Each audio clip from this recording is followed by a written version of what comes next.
the Joel Shit Show, featuring Joel Shit.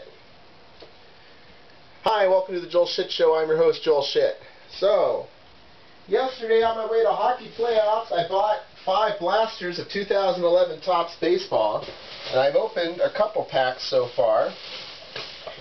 You get 10 8-card packs, 2 of which are throwback or gray backs, and then, of course, there's the manufactured patch card. So I'm going to show you 1 pack of each plus the manufactured patch card from one of the blasters. I haven't opened the rest yet. I'm going to do it during the Super Bowl.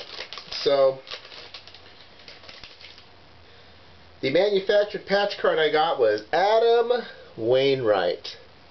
What am I going to get for that? It's the 1936 St. Louis Cardinals Adam Wainwright, and there's a bunch of wax stains on it. So I don't know. I'm probably going to send it to Check Out My Cards.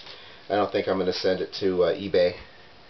And then here is a pack of the throwback cards, which I think are Target and Walmart exclusives. So here's Ted Lilly. See? And you can tell because of the back. And if you look, check out that bulge. Ted Lilly's got the bulge. Love that shit. Here's Julio Bourbon. See? Card number 8. Here is Brian Duensing. I don't know how to pronounce it, but it's probably Duensing. Minnesota Twins. Go Twins. Let's go Twins. Aaron Harang, former Oakland A, who just never really turned out. There he is. Look at me, I'm Aaron Harang. Aaron Harang, who was a career 135 whip, but he's pretty much washed up now. Yep, he's thrown 200 innings exactly 3 times, and ever since his last 200 inning season, he has won 6 games 3 times. He is 18 and 38 since his last 200 inning season. And then the inserts have the same backs, of course. Diamond Duos, Steve Carlton and CC Sabathia. CC Sabathia has 157 wins. He could win 300. He could be the last 300 game winner. Well, maybe Strasburg. Carl Yastrzemski, 60 years of Topps. Not cards your mother threw out, but it's the same fucking thing. Yes. Here is the Ticket to Toppstown card. Matt Latos. One of the code card letters is G, but you'll have to figure the rest of it on your own. I'm not telling you that shit. It's a good looking card. You know, why do the Toppstown cards have to be so nice, you know? Good looking cards. And the last brown back, it has the old Topps logo from the 70s too, is Scott Rowland, who I thought was going to make the Hall of Fame, but he still doesn't have 2,000 hits, and he's 36 now. So, well, on opening day, he'll be almost 36. But 300 home runs, you know, good career, but 867 OPS. He's kind of like a Dave Parker because he got injured so much. Not that Dave Parker got injured a lot, but just his numbers, you know. So, that's okay. Still a good guy, you know. So then I also opened a pack of regular 2011 Topps Series 1. We got Rafael Soriano. This little bastard has a career whip of 1. He only got 88 saves, but I think that if he pitches another 8 years and gets 300 saves and he keeps that whip around 1, I think he's a Hall of Famer. Rafael Soriano. Look back on this episode in 10 years. Mark Hurley-Burley, one of my favorite pitchers, has spent his entire career with the White Sox. He's a 10-5 guy. And he led the league in hits allowed for the 4th time last year. He's got a career 128 whip, though, because he doesn't walk anybody. He also doesn't strike anybody out. He is going to be 32 on opening day, and he has 148 wins. He might make the Hall of Fame, because pitchers, I mean, they got to pick somebody to go in the Hall of Fame, right? And you consider how many bad White Sox teams he's been on. I mean, he's won double digits for 10 straight years. And, I mean, the White Sox haven't been very good. In the last 5 seasons, 22, he's been 63 and 60. And, you know, White Sox aren't very good. Kyle Drabek, Doug Drabek's son, Toronto Blue Jays rookie. Rookie card, as Carl of Carl's Cards would say. And then this little mini piece of shit, I think this is a Champions of Games and Sports. This is number 30 out of 50. It's David Wright. So there's minis in this set, which I don't think they usually put minis in the base Topps. So what that's going to do is that those cards are going to do pretty well, and it might drive interest in Alan Ginter this year. History of Topps. Topps is founded by the Shorin family. This is card number 1. This card is worth about 3 cents. I don't know why anybody would buy this unless they're filling the set. Check out those teeth, though, man. Those are some blue-ass teeth. Blue-ass! And then, of course, ticket to Topps down. Tickets to your top down. Victor Martinez. It says catcher, but he's not much of a catcher anymore. Go Red Sox, I guess. Mike Stanton, second-year card. And last year, he hit .259, but he had 22 home runs. For the whole season, he had 43 home runs. I didn't realize this because I wasn't able to keep up with baseball last year.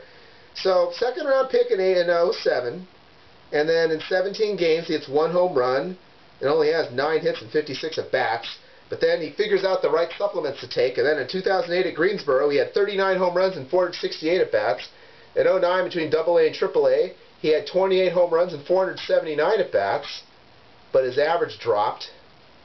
And he wasn't really walking very much. And then he really figured it out. In Jacksonville AAA, he had 21 home runs and 192 at-bats.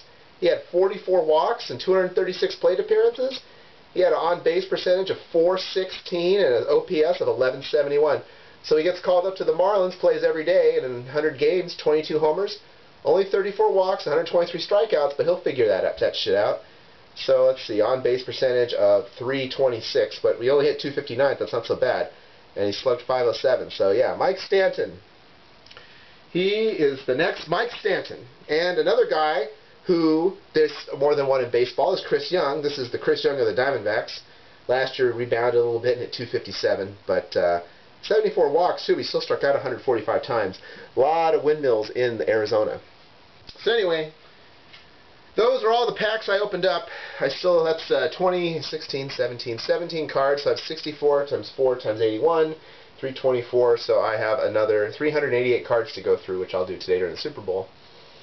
Playoff hockey was last night, and I'm not going to be able to play in the final game next week because I have to be in Berlin. Get ready for on-location episodes from Berlin, Germany.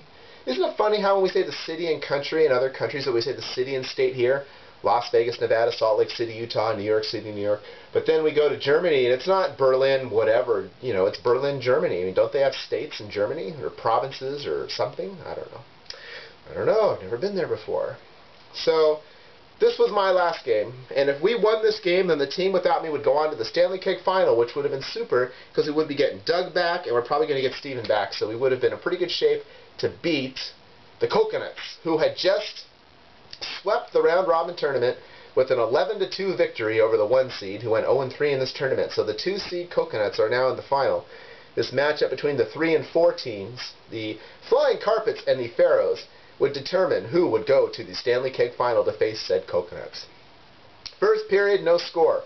We have 6 skaters, they have 8 skaters. They were very tentative. It was almost like, oh, we don't have to try. Look how few players they have. We were in their zone a bunch of times. We just couldn't quite put it together. Second period, we scored 2 goals in 30 seconds. The first goal, I go in to poke check, forecheck, I always call it that, forecheck, and I distract them long enough that my teammates get into the zone so they can't clear the puck. And so I have the puck taken from me, but then they turn it over, and our guy passes it to another guy, and he scores, and it's 1-0.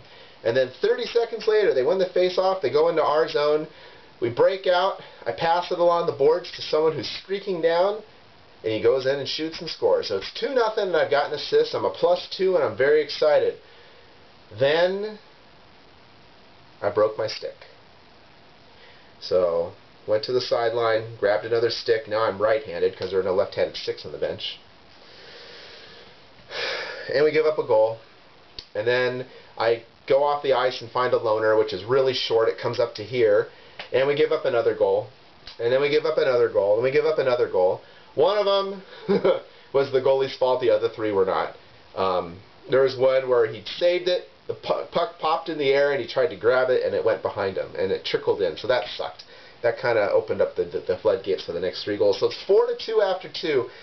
One of the officials plays in another league, and so he let me use his stick for the rest of the game because he's the same height as me. Still a shorter stick than mine because I use a long stick.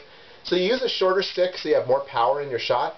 I don't need power in my shot anyway, so I might as well have the long distance so I can poke pucks away. See, that's when you use the word poke. And so several times in the third period, I would reach for the puck and it would go off the edge of the stick. And I'd be like, stupid blade, because I'm used to having a longer stick. I mean, you get used to that shit. So they got one goal to put it away, and we lost 5-2. The goal in the third period was pretty sweet, though. They had a breakaway, and the guy fires it right into the chest of the goalie. The rebound comes back out, and he's still skating by the goalie. So he takes a stick like this and knocks it in out of thin air, off the blade of the stick into the net. There's nothing you can do when the player does that. It's a very sweet goal. And then that was it. It was 5-2. You know, we were tired. There were only 6 of us. There were 8 of them. And there's really not a lot of people in our league with good conditioning. I'm one of them. Everyone has their different thing. Like, I don't skate very fast. I don't shoot very hard, but I don't get tired. We're all good at different things. But everyone stopped forechecking because they were tired. So when they have the puck in their own zone and you're tired, you go, I'm going to take a little rest. And then they go by you, and then they set up a play. So that's what happened. And once you stop forechecking, it's impossible to really, because our team isn't very good. So what we've done all season, most of our goals are generated by knocking the puck loose in their zone and scoring on opportunities. That's all we had. So when we didn't have that ability anymore, because I went back to play defense for a while in the third, but then I can't forecheck because I'm in the back, at the back check, see? And so anyway, it's all over now. Season ends next week. We'll be in the consolation game against the 1 seed that we beat 5-2 or 6-2 in the first week of the season, the Desert Rats, and that's that. And then the new season starts on the 19th, and I will just have returned from Berlin, and I'll have jet lag, but I will be there because I want to get number 12 again, so I don't have to change my autograph.